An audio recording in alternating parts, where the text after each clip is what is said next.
de l'art et de la vie, une émission créée par Fania Pérez, conçue et présentée par Francine Chapiro.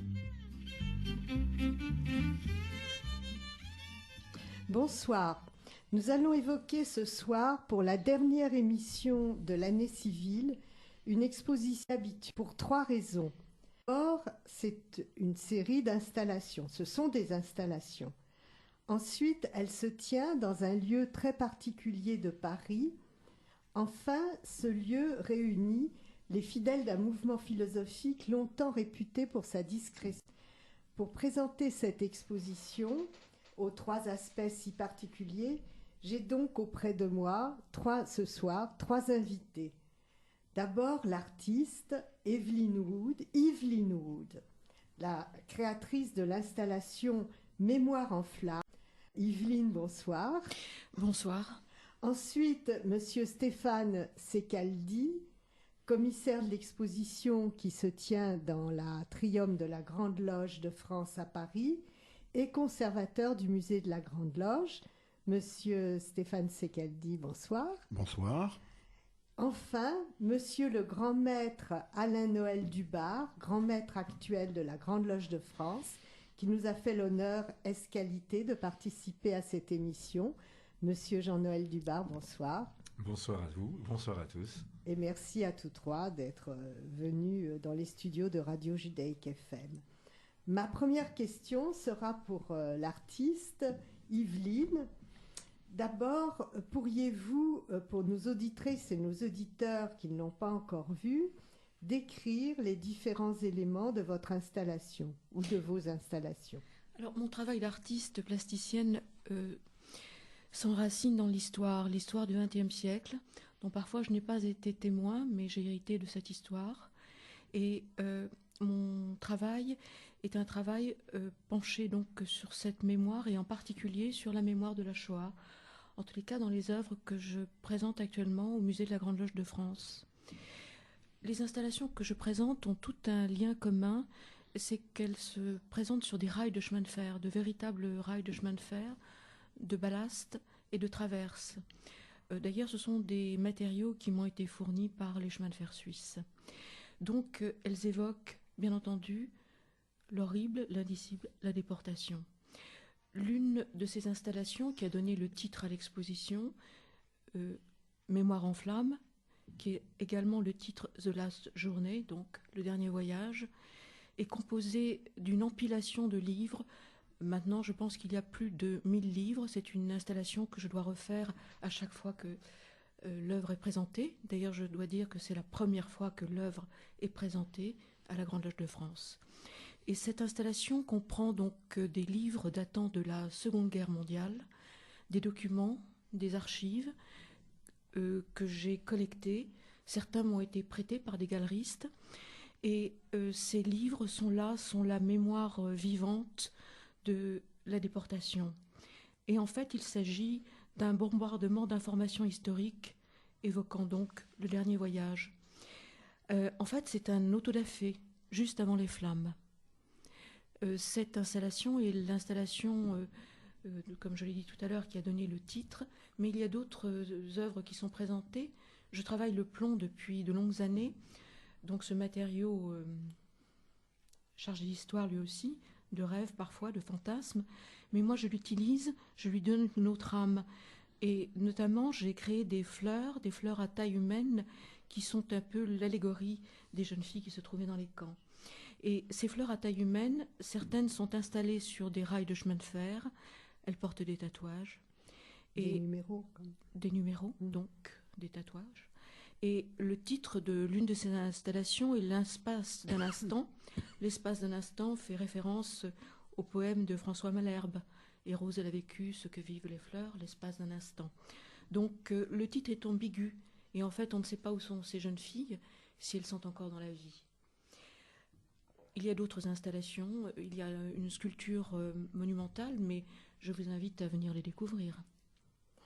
Alors, comment vous est venue l'idée de cette œuvre, d'autant plus surprenante, comme vous l'avez dit, qu'elle regroupe des éléments de dates différentes, puisque, par exemple, l'installation est toujours enrichi de nouvelles publications dans de diverses langues, l'installation Mémoires en flammes. Alors écoutez, c'est un travail qui est enraciné d'une façon profonde dans mon être et dans ma mémoire. C'est une mémoire qui m'a été transmise alors que j'étais enfant, j'avais 8 ans, et j'ai été exposée à des photos des camps nazis, des camps de la mort, ce qui a provoqué un traumatisme extrêmement puissant. Et puis par la suite, quand j'ai compris que l'art serait mon seul chemin pour sauver et pour donner sens à mon existence, lorsque j'avais 14 ans, j'ai compris que je transmettrais cette mémoire qui n'est pas directement la mienne, puisqu'il y a au moins une génération de décalage. Et donc, depuis des années, depuis notamment 1999, je présente des expositions, les blessures de la mémoire, aux frontières de la mémoire, qui ont les mêmes sources.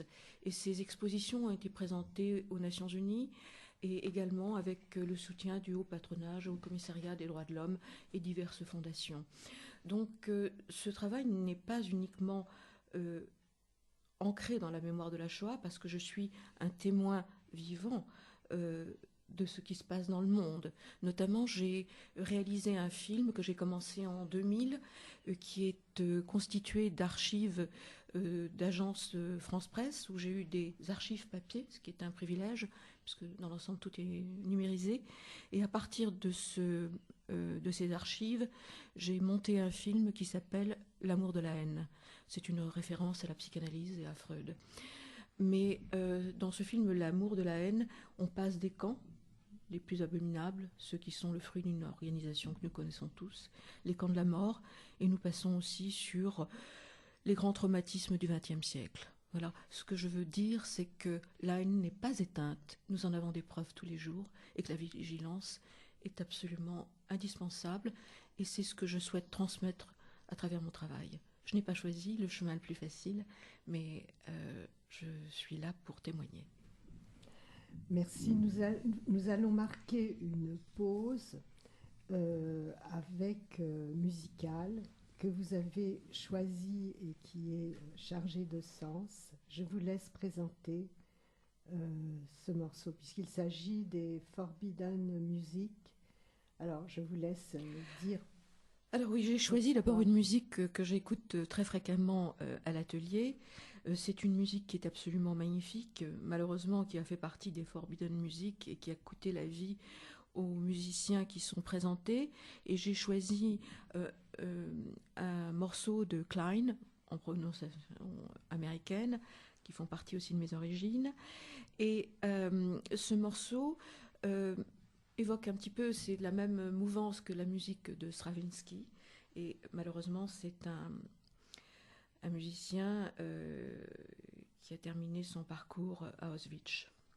Voilà, je vous laisse l'écouter avec 3 jeunes violonistes, Daniel Hopp, Philippe Duck et Paul Watkins. Pardonnez-moi pour la prononciation, il y en a plusieurs.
Oui, alors Evelyn Wood, vous évoquiez le film que vous avez réalisé, qui fait partie de l'ensemble de cette installation, qui est, on peut le dire, un véritable parcours dans votre quête, dans votre quête de sens et dans votre manifeste.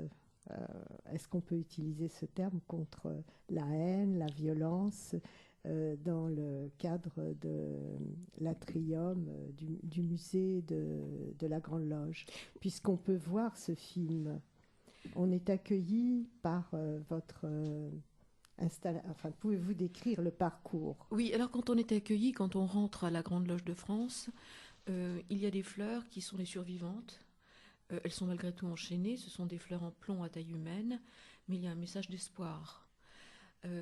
Et puis, on est face à un autre message d'espoir dans une installation qui est sur des rails de chemin de fer et qui s'appelle The Last Soup. Et on est dans le partage, puisque ce sont 3 générations, des mains en plâtre, autour d'une écuelle, et qui partagent l'amour, qui partagent l'espoir, je n'en suis pas sûre, mais au moins l'instant. Et puis, un peu plus loin, donc, il y a le film L'amour de la haine. Et l'amour de la haine est présenté sur une plaque de métal oxydé qui vient des eaux lacustres de Genève, avec des chaînes d'amarrage, puisque je choisis toujours des matériaux qui sont porteurs d'histoire. Et l'eau peut anéantir, nous le savons, mais aussi elle peut conserver. Et dans le cas du métal, elle protège la mémoire. Donc ce film sur les camps est projeté sur ce métal qui a déjà lui-même un parcours, donc il a quelque chose d'assez... Enfin, ce ne sera pas moi à mettre les mots, je laisserai mettre le mot aux gens qui viendront voir cette exposition.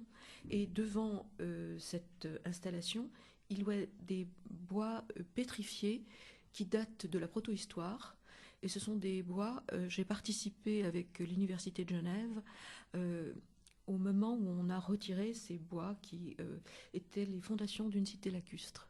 Voilà. Et la ville de Genève m'a offert ces quelques pièces archéologiques. Donc je crois que c'est intéressant d'avoir des pièces qui sont sur une période où l'écriture n'existait pas, où il y avait une espèce de virginité, si on peut dire, peut-être. Et puis, on est après au cœur de l'histoire du XXe siècle. Il y a une sculpture également qui a été exposée aux Nations Unies et dans d'autres endroits, qui s'appelle Kristallnacht.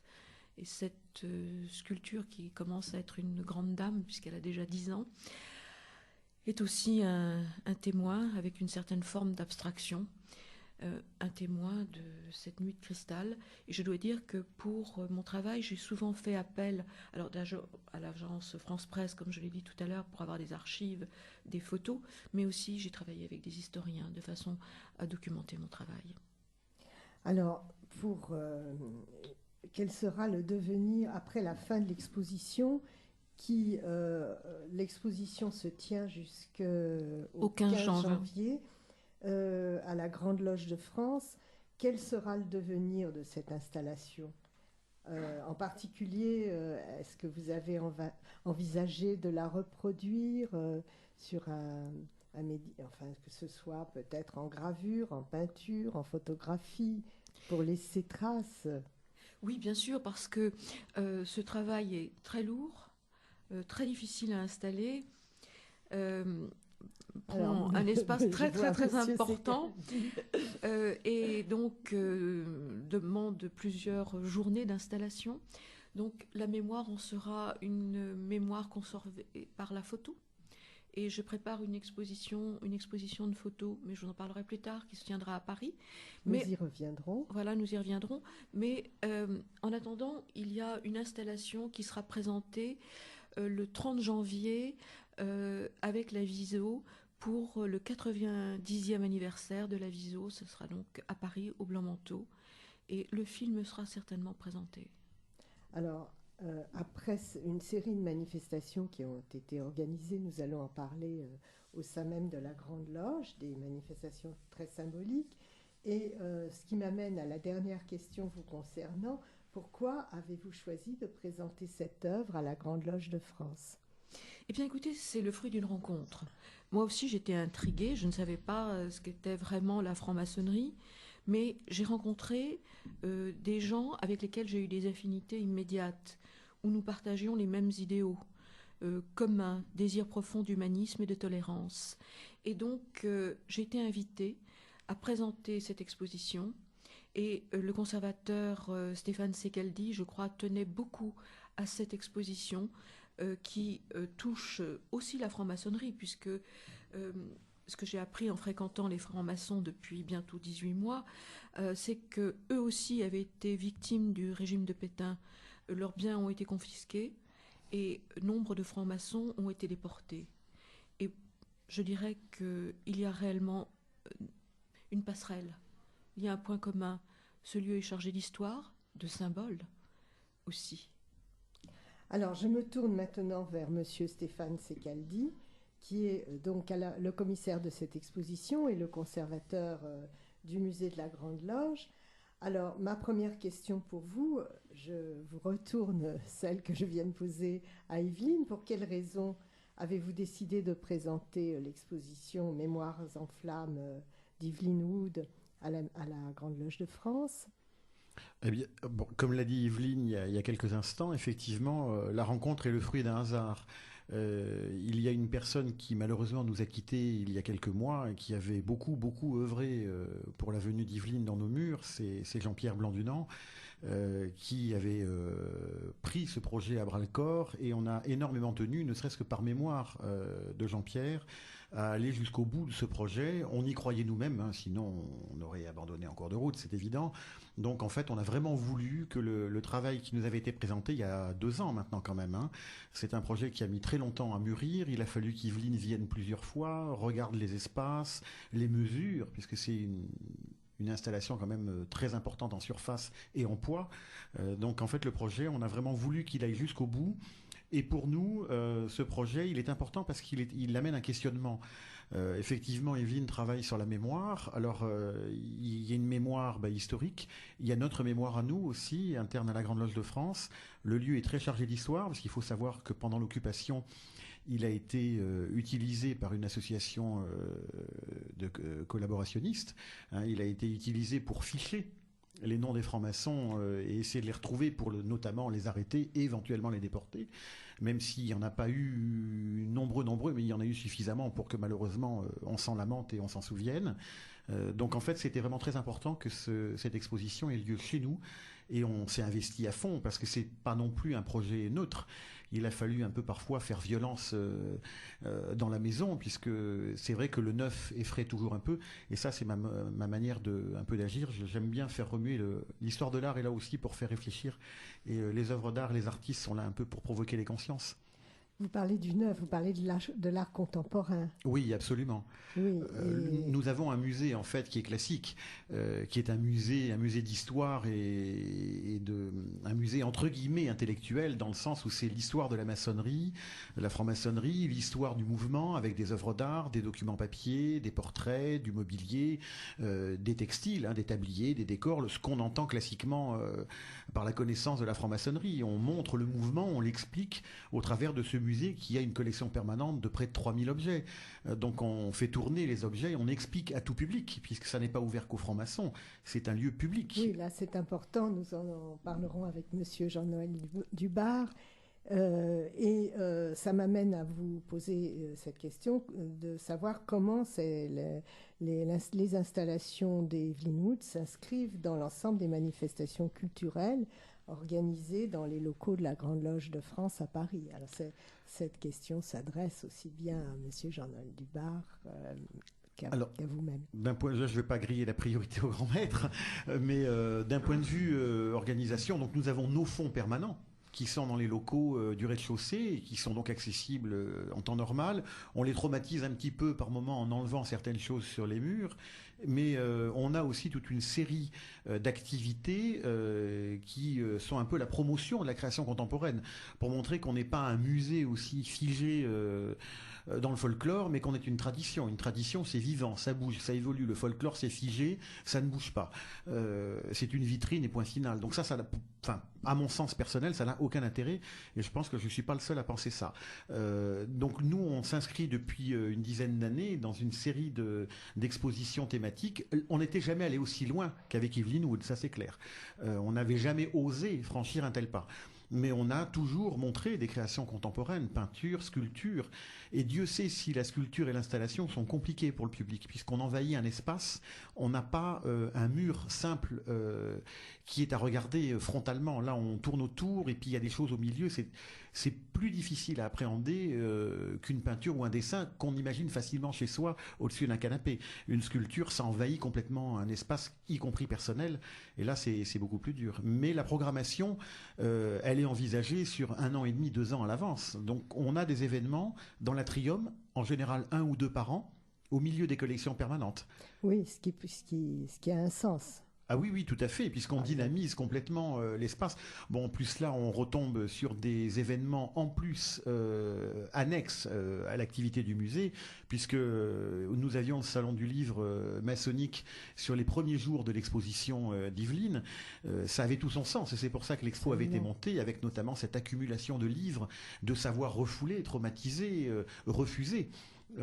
Par les régimes totalitaires, donc il y avait ce pont avec l'écrit, et puis en fin d'année il y a les journées de la mémoire qui ont traditionnellement lieu à la Grande Loge de France en fin d'année, où il y a toujours des invités prestigieux, journée de la mémoire essentiellement concentrée malheureusement sur le traumatisme de la Seconde Guerre mondiale, donc nous avons effectivement une expo qui rentre parfaitement dans nos activités normales de la maison.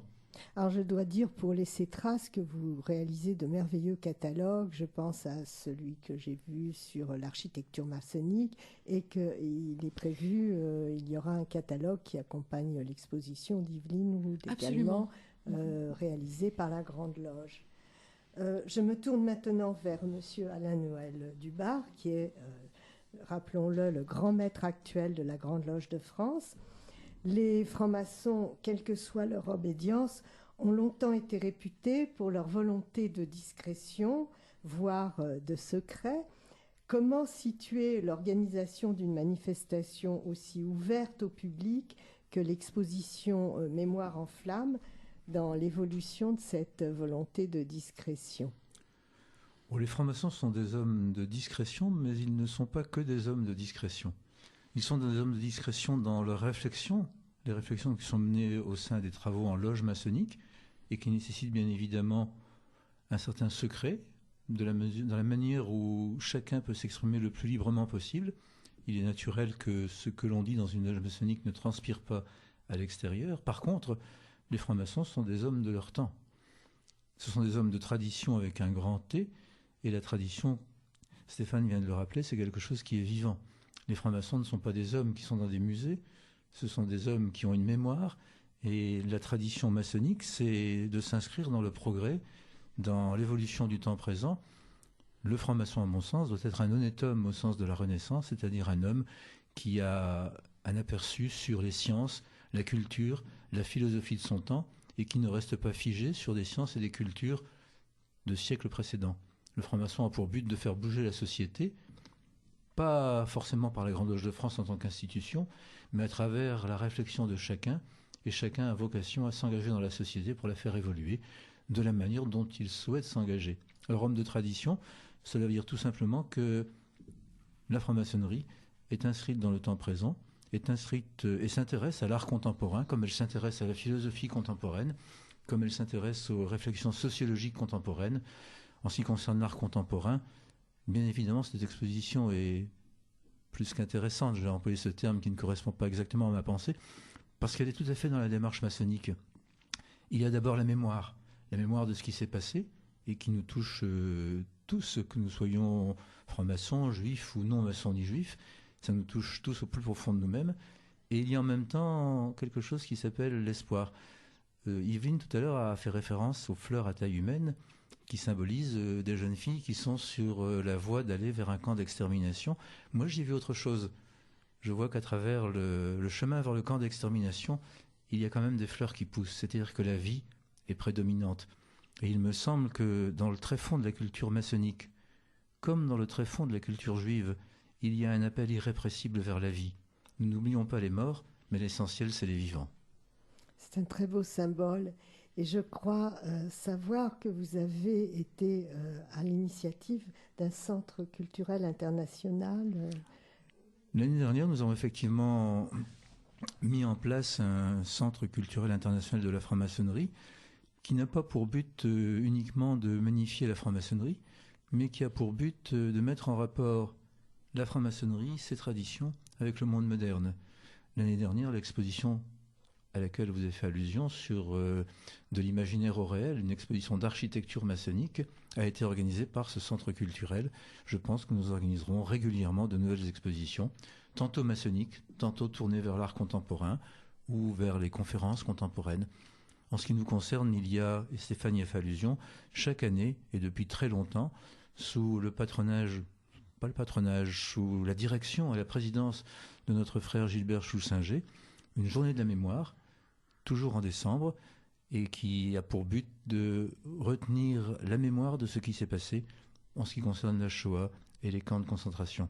Et cette journée de la mémoire, c'est l'occasion également d'en faire un événement pour célébrer cette exposition qui s'intègre parfaitement dans ce cadre-là. Et vous avez eu la participation de Serge Klarsfeld. Serge et Beate Klarsfeld pour cette année, et on a eu Simone Veil. Chaque année, il y a un intervenant exceptionnel qui intervient en conférence dans le Grand Temple, sous la présidence donc du grand maître en titre, et ça dure sur une après-midi. Donc il y a une véritable commémoration en même temps un moment de réflexion fort, puisqu'il y a quand même une conférence qui dure 1h30, 1h30, 2 heures avec les interventions. Et là, elle sera justement terminée par une visite particulière de l'exposition avec une intervention en fin d'après-midi, justement pour remagnifier l'exposition et faire comprendre le sens que l'institution culturelle de la Grande Loge de France peut avoir pour s'impliquer dans le travail général de la maison et du mouvement en général.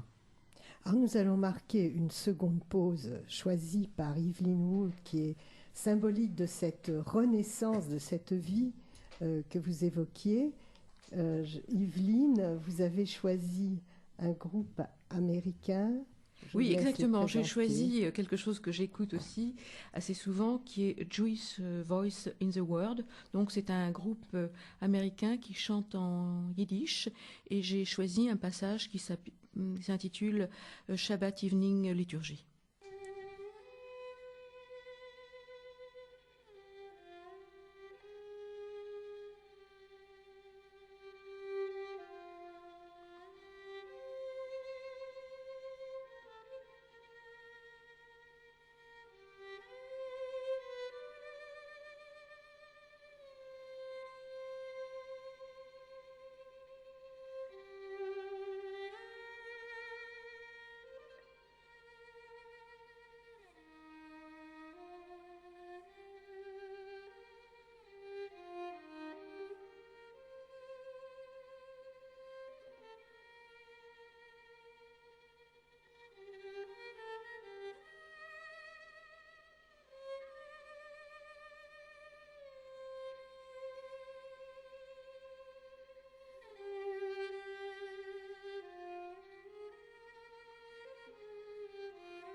Dernière question.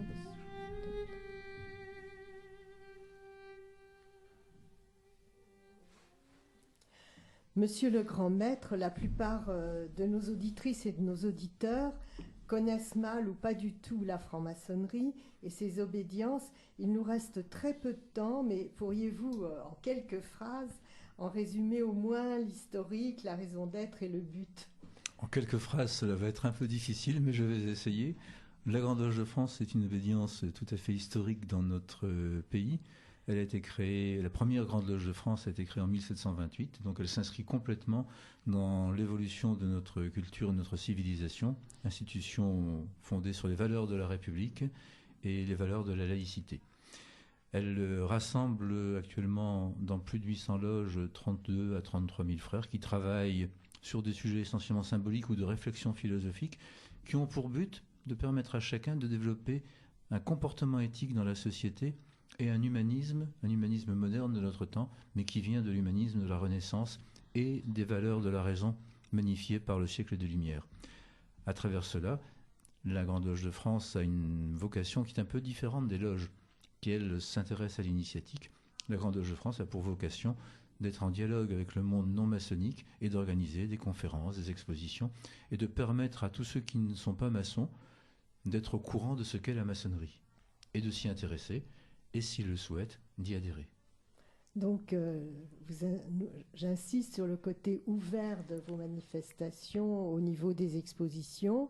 On va en profiter pour donner les détails techniques. Je vous remercie d'avoir été aussi Je pense que Stéphane bref. vous donnera les horaires. Oui, en fait, le musée de la Grande Loge de France est ouvert tous les jours à tout public. Il faut le savoir, c'est un musée d'accès libre et gratuit, du lundi au vendredi, de 9h30 à 13h, et il est fermé 1 heure entre midi et 2, et de 14h à 17h30. Ensuite, l'activité maçonnique prenant le pas, il faut donc laisser les lieux, parce que le musée est en même temps dans l'enceinte de l'obédience. Donc c'est 9h30, 13h, 14h, 17h30, tous les jours du lundi au vendredi. Et le week-end, normalement, c'est ouvert. Il suffit de pousser la porte. Le samedi, en général, il y a toujours des activités. Le portier n'a jamais mis personne dehors. Il n'y a aucun problème. L'accès est totalement libre. Et en semaine, il y a au moins un temple d'ouvert de toute manière pour que les profanes, ceux qui ne sont pas maçons, puissent appréhender la maçonnerie dans toute sa transparence, puisqu'il n'y a bien évidemment rien, absolument rien à cacher. Donc la maison est ouverte. La bibliothèque est en accès libre. Il suffit d'avoir un sujet de recherche correspondant. Il y a 30 000 volumes dans cette bibliothèque. C'est un des plus beaux fonds maçonniques en Europe, pas seulement en France, avec un fonds Bayard qui vient d'intégrer complètement les collections. Donc il suffit d'avoir un sujet ésotérique, bien évidemment. Le fonds Bayard étant Jean-Pierre Bayard était un personnage très très important de la Grande Loge de France, et il a légué sa collection et la totalité de ses 15 000 volumes, conférences, manuscrits, ses notes, etc. Ses notes, enfin c'est un fonds absolument exceptionnel, et ça c'est consultable. Et c'est totalement libre d'accès, il suffit de justifier un thème de recherche, c'est tout. On ne vient pas travailler les recettes de cuisine à la Grande Loge de France, mais si on vient travailler un sujet de recherche ésotérique, philosophique, symbolique, il y a tout ce qu'il faut sur place. Alors, donc, rappeler l'adresse, je crois que c'est important. Oui, c'est tellement habituel pour nous qu'on n'y pense jamais. Donc, c'est 8 rue Puteaux, dans le 17e arrondissement de Paris. Le métro le plus proche est en Rome. S'il y a une connexion, il y a la place de Clichy. Voilà, c'est vraiment juste à côté. Donc, j'invite vraiment toutes nos auditrices, tous nos auditeurs à venir faire connaissance avec le monde franc-maçonnique qui continue ses activités dans la vie actuelle. Et je crois que ça donne tout son sens à l'exposition que vous devez absolument aller voir d'Evelyn Wood, qui se tient jusqu'au 15 janvier, donc au 8 rue de Puteaux, au métro Rome. Et je remercie très chaleureusement mes 3 invités d'être venus dans les studios de Radio Judaïque FM pour nous en parler. Merci Monsieur le Grand Maître Jean-Noël Dubar, merci Stéphane Secaldi, merci Evelyn Wood, merci Jaïr pour nous avoir aidé à la réalisation technique de cette émission. Et quant à moi, je vous retrouve dans 15 jours pour une nouvelle émission de l'art et de la vie. Bonsoir.